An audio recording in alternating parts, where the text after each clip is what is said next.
Hey, it's Jeffrey here, and today we are beginning a 5-part series on Matthew chapter 16 and verse 18, where Jesus says, "You are Peter, and on this rock I will build my church." There are 5 new things in this verse that we are going to look at, but today we're just going to look at the first, and it is this, that God gave Peter a new name.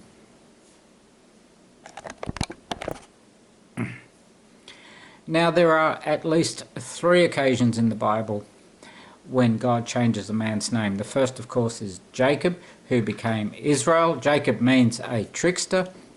Israel means a prince of God. And then in the New Testament, we have Saul, who became the Apostle Paul.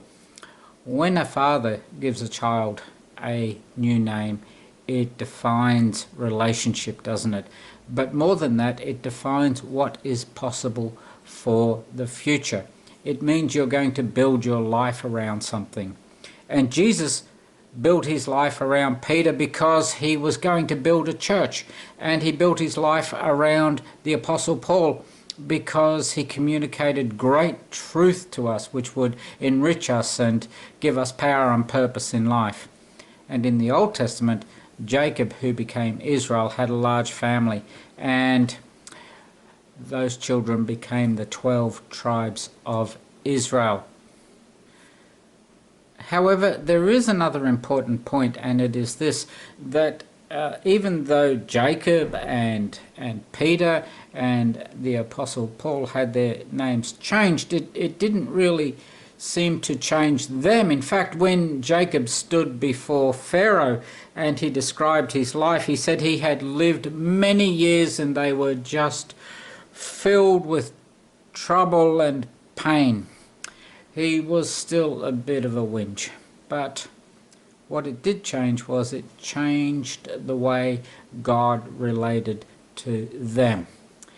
Some years ago I met a man called Ian, and Ian struggles with a disability, and at first I thought he was a very nice man, but then I discovered he played for Collingwood in the under-19 division, had gone on to have a very successful career in radio, and suddenly the way I looked at him and the way I spoke to him changed.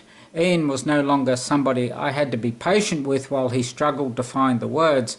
Ian was somebody that I greatly admired. God has changed. He's changed the way he relates to you. That needs to be explored. Now, this truth is explored in the New Testament, and particularly in Hebrews chapter 1, where we are told that God is like the master of a great house and he has servants in that house. Imagine a servant like Moses, a man as great as Moses. Moses, who became a friend to God, and God spoke to Moses. But God speaks to you very differently because you are a child of God. And a father will always speak differently to a child than he does to a member of staff. When God speaks to you, he speaks to that part of you that is holy. He speaks to that part of you that has faith. He speaks to that part of you that is in relationship with him. And so remember, Jesus said to Peter, "You are a rock."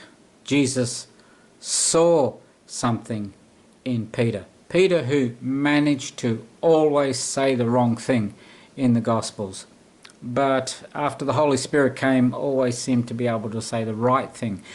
Jesus saw something in Peter, and he sees something in you, and he speaks to that. And your job is to learn how to listen.